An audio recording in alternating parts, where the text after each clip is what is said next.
Je suis responsable de l'équipe Artemis dans l'unité de recherche ICAR, Hydrosystèmes continentaux anthropisés, risques, ressources et restauration.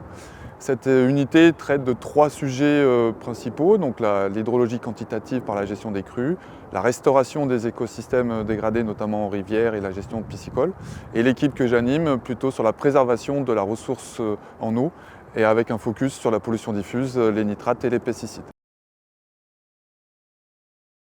Nos recherches en appui aux politiques publiques portent surtout sur la ressource en eau, la protection de la ressource en eau, dans un contexte un peu particulier qui est le contexte du drainage agricole. Alors ça passe par de la gestion et de la compensation du drainage agricole, et c'est dans ce cadre-là que dans la réglementation aujourd'hui intervient l'obligation de mettre en place des zones tampons humides artificielles, et c'est un sujet sur lequel on travaille depuis plus de 20 ans pour essayer de documenter les effets, les services que peuvent rendre ces aménagements-là au sein d'un paysage, d'un territoire, pour améliorer la qualité de l'eau aussi bien sur les nitrates et les pesticides, mais aussi d'apporter d'autres services au niveau de la biodiversité.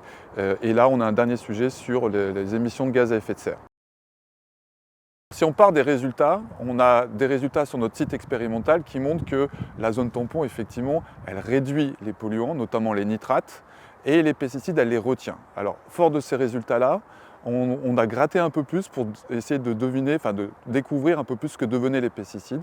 Et donc, dans les défis que l'on a, c'est de mieux comprendre les processus qui permettent de dégrader les pesticides. L'autre défi, c'est plutôt en termes d'extension, d'extrapolation, de déploiement de ces aménagements-là à plus large échelle. Et là, on se heurte à un problème plus territorial, d'aménagement du territoire avec les acteurs locaux. Et là, la question, c'est plus spécifiquement la maîtrise du foncier. Quelle maîtrise du foncier on peut avoir dans ces territoires-là? Et puis, dans notre démarche de co-construction, on a mobilisé tous les acteurs.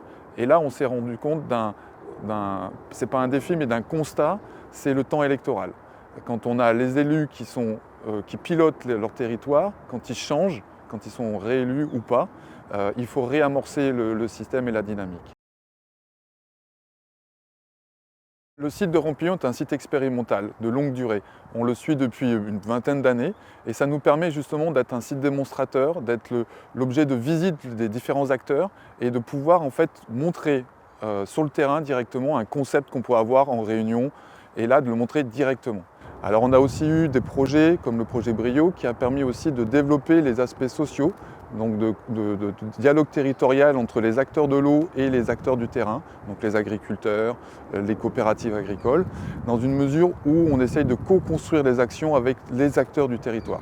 Et nous sommes aussi engagés dans des projets européens afin de diffuser plus largement nos résultats au travers de policy briefs. On essaye de publier des guides, de communiquer, donc des publications scientifiques, mais aussi des guides à destination des opérateurs et des acteurs de territoire pour documenter, diffuser et évaluer les avantages et inconvénients. Dans notre métier, ce qu'il faut, c'est trouver du sens à ce que l'on veut développer et notamment quand on a un sujet de recherche aussi concret que la protection de la ressource en eau, ça permet de toucher à différentes disciplines et déguiser notre curiosité. Dans notre cas, on a associé l'écologie avec l'hydrologie, on associe la biogéochimie et ça permet d'ouvrir et de mieux comprendre le système dans lequel on travaille.